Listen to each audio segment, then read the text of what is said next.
Welcome back to Jupiter in the 10th house. We're up to episode 10. So we're looking at Jupiter in Sagittarius 10th house.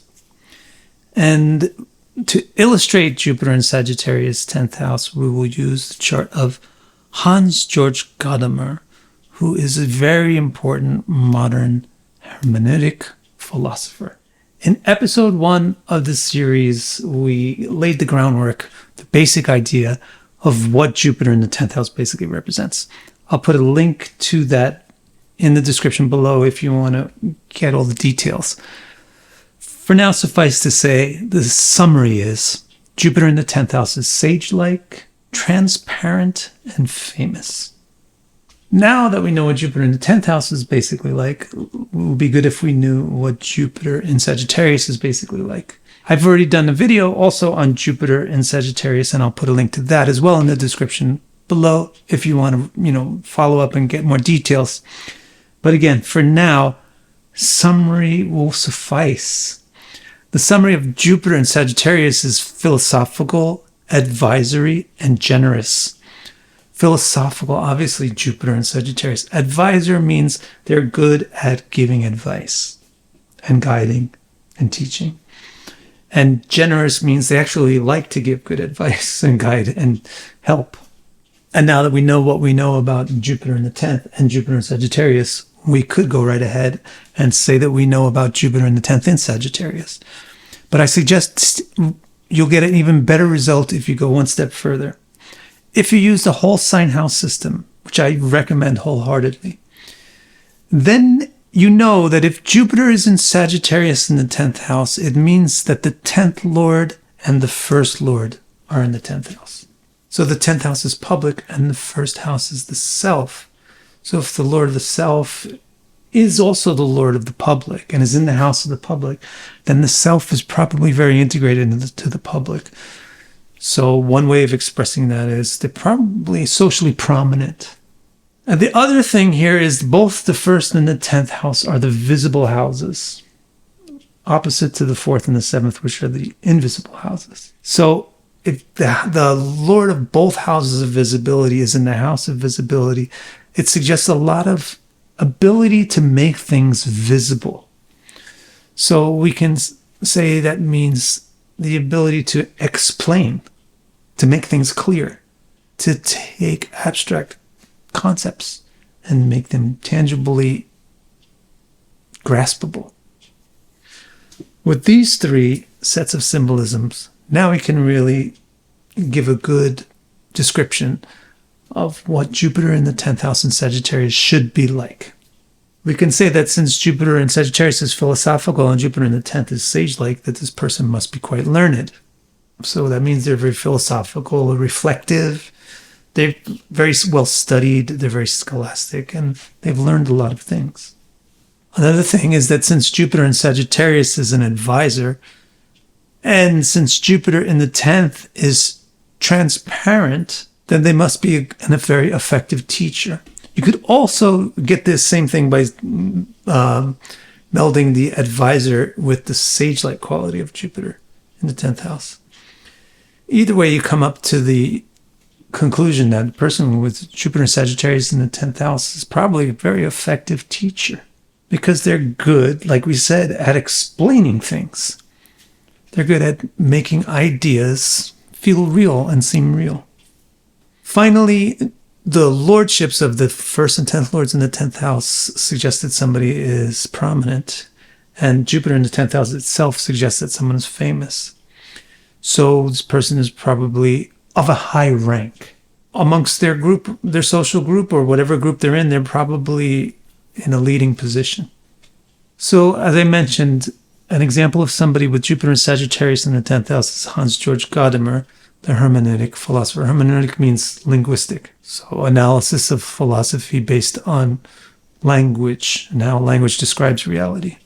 Is this man learned and effective at explaining things and very high ranked? Yes. Extremely so. An extremely good example of that. Why so much?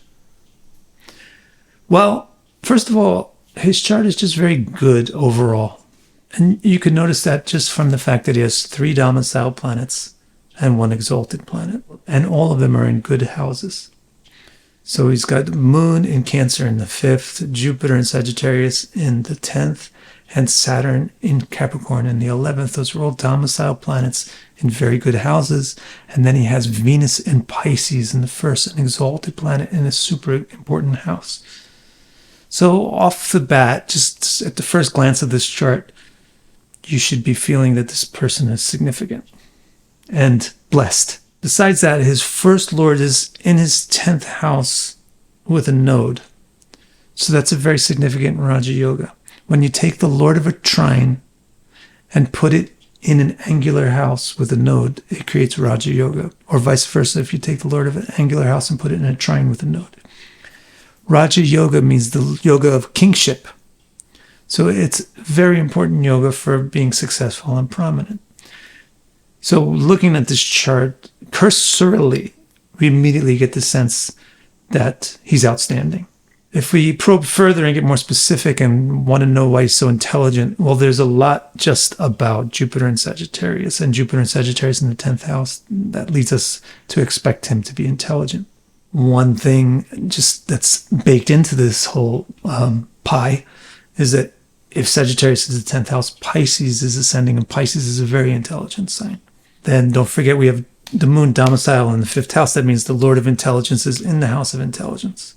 Then don't forget that we have Venus exalted in the 1st and Jupiter domicile in the 10th.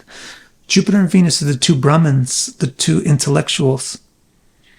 And to be exalted or domicile in an angular house creates yoga called Mahapurusham, which means outstanding person. So the outstanding Brahman is both of his intellectual planets are in outstanding conditions. And they are the only two planets that are in the Kendra. So I think you can see how the individual's chart fine-tunes and refines and adds specificity or confidence to the various options that are inherent in the more general interpretation that you get from analyzing something like, what does Jupiter in Sagittarius in the 10th house represent? Well, it represents being learned. Yeah, but here's Hans-Georg Gadamer. He's so smart.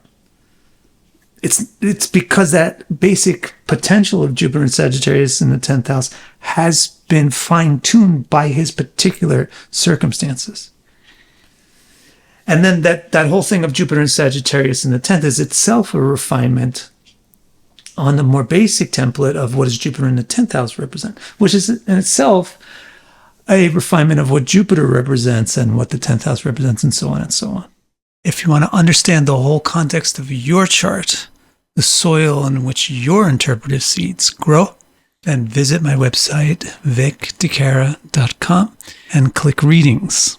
My complete chart report explains each and every nook and cranny of your chart and will keep you occupied in self-discovery for years.